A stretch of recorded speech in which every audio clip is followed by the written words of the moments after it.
Well, hey, it's Dion and Ben reporting in again from the BMW. Say hi, Dion. Hi, Dion. Hi, Dion.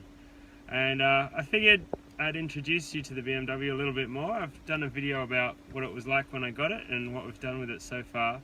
But now that it's my daily driver, I figured it'd be worth showing you around the car a bit more and telling you why I love these E38s so much. Okay, so here we are in the back of the BMW. This is the IL, so it's the extended model. And one thing these have for sure is space. So here we are, back seat. This is with the seat forward, but I am 5'11" and I can just comfortably touch the seat in front of me. To give you an idea, that's with my feet in front of me, tucked in. Dion's gonna jump down there. There he is. Sit down. Sit down. And there is still room for a small football game back here behind the driver's seat. Here we are now with the seat right back. I've still got plenty of room here in the back, good 15-20 centimeters, 6 or 8 inches. And in the front now, the seat is set for a professional basketball player. I literally cannot even touch the pedals when I sit in the seat in this position. So massive cars. Hello, Dion. Hello. So these cars, when they were new here in Australia, they ranged between $150,000 and $270,000. So you can imagine $270,000 in 1995 bought you a hell of a lot of car. This one, the 730, it was more in around the 160,000 range, but still a lot of stuff and a lot of tech in this car. Basically has everything the modern cars have, just in a more primitive format. This particular one I picked up for $1,550 plus a case of beer, but that also came with 6 months worth of registration. And here in New South Wales, that's worth, hello. Oh, hug time. Sorry, time out, hug time. And so yeah, that's worth about $400 or $500 here. So really, I only paid just over $1,000 for a car that was once worth $160,000. So as I say, you should get a hell of a lot of vehicle for your money. And believe it or not, pretty much everything in this one still works. So let's talk about the tech in this car. It's got all your split dual zone climate control. It's got an onboard full TV and infotainment system. It's got wonderful toys for small children, including headlight switches and indicator stalks. It's got full steering wheel controls, cruise control works, the radio controls work. The only things that don't work in this particular car is the screen has failed. It still works, but the backlight has fallen off the back of the screen and does some funky stuff there. And also, this car has parking sensors front and rear, but it's got a few bad sensors in it, so you can just turn it on and off here. But it just gives you a constant signal when you're trying to park it. So, got to look into that as well. Other than the parking sensors and the screen, the only other thing really wrong with this particular car is we've got the airbag light on, and the air conditioning could do with a regas. But all the windows work, all the central locking works, all the sunroof works. Oh, the phone doesn't work, but even if it did work, it wouldn't work because of its age.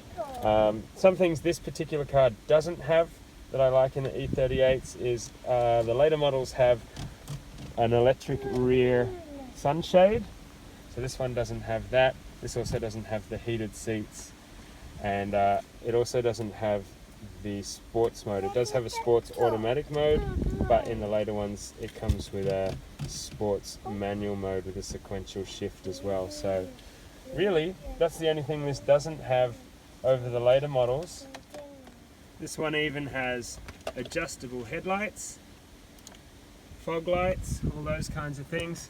And one other feature I really like about the 7 series of this age, the E38s, is they have a secret dash function in the cluster, which gives you all sorts of real-time readouts for the car, which is fun to look at and useful at times, especially for diagnostics and things like that. So I'll show you through that in another video, but yeah, that's a fun thing that the 7 Series have. As I say, I really can't fault this one too much. All the interior lights work. Oh, the headliner's sagging. Someone's pinned it up before, but we might replace that eventually. A few of the trim missing, but I do have them in the trunk, so I'm not going to do much to it right now after we've done the work that we've done. I'm going to drive it for a while. The only thing I really want to do next is see if we can diagnose the airbag light and also potentially lube up the steering column and connections, because they're making some noise on the road. This is its engine and it's a 3-liter V8. That's right, it's the baby Beamer V8. These are a great vehicle to work on, or certainly the work I do. I don't do major engine work or anything like that. I work on accessories, peripherals and cosmetics and things, and I find them a pleasure. Even changing the spark plugs is a satisfying job in these. It looks like they'd be a pain in the butt, but they're really not. Just to give you a bit of an idea how satisfying a BMW can be to work on, especially this one. Okay, so our spark plugs under this cover here. It's a nice cover, keeps things safe and dry. It's got 2 little doors that you flick up with a blade screwdriver, one there and one there, and then underneath is a 10mm socket. You undo those, or a 10mm nut, undo that with a 10mm socket, and then that just lifts off, and then you can hear, like I've done on this side, you can find the coil packs. Coil packs have these lovely stainless connectors there, so it just moves forward, that pulls up,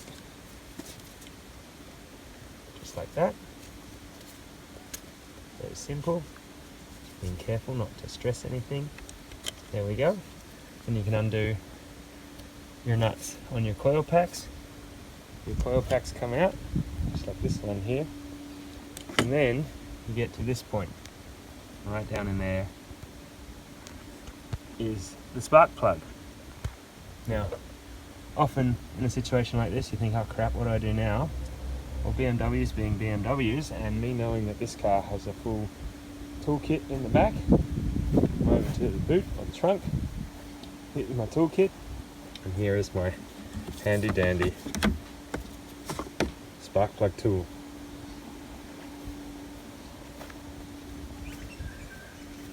So we just, there's the spark plug grabber in there, pop that in there, there you go, nice and tight. Goes on there. Oh, I should have done that the other way around, put that in there first. Put that on, and then you can just turn that and bring the spark plug out. So there you go, they definitely do get a raw deal. The dealerships charge you an arm and a leg, the specialised mechanic shops will charge you an arm and a leg, but a lot of the basic stuff, especially all the maintenance and consumable items, you can do them in your backyard with basic tools, YouTube and a can of beer. You'll get yourself through it. Just set yourself some time to research exactly what you're doing, and once you know how to do it, I promise you it's way easier than you expect. All those expensive bills for maintenance and service comes down to labour, and it's just because everything's packed in so tightly, but everything comes out easily. It's just a big Lego or Meccano set in here, really. Here we are outside the car. It's a bit of a 2020 car, looks good from 20 metres away going 20 kilometres an hour, but you'll see up close paint's not very good. Roof's all faded, a couple of little dings and dents, but actually it's pretty straight. A lot of paint fade. But I actually don't care about that. I always wanted to do a bit of a modern rat rod or something like that, so if I do keep this and I get the airbag sorted out and get it re-registered and a running concern, then I'm thinking either a derelict look or potentially an olive drab military green finish. Someone put Brembo brakes on this one, which is a bit of a surprise. Someone put a lot of money into this car at some point, but that was a long time ago. So here we are back in the front, and the next thing that I love about these E38s are the front seats. Now, this car is over 25 years old. The seats in this are almost perfect. bit slippery, are they, Dion? So there's no tears, there's almost no wear. This car was clearly looked after in the early days, but even in the neglect that it's had in more recent years, it's still in really nice condition. I can't really fault the leather in this at all, which is pretty amazing for a 25-year-old car. And these front seats in particular, I find them some of the most comfortable seats I've ever sat in a car. These ones are 5-way adjustable. In later years they made them 7-way adjustable, and those 7-way adjustable seats are incredible. They're even more comfortable than any lazy boy or armchair that you could get at home. So there we are, gives you a bit of an idea why I love these E38s so much. As I say, these days the first generations of these are 25 years old now. They don't cost you any money, and if you get a really nice one, you can still pick up really nice ones for, you know, the 4 or 5 grand range. That's here in Australia and the US, and ones that have been really well looked after, have low miles. They're just as good as any modern grocery getter, and they do it with a lot more style and comfort. So we'll be doing some more videos, I'm sure, later on about this car, but for now we're just going to drive it and enjoy it, get to know it a bit better, and then we'll catch you later. Say bye.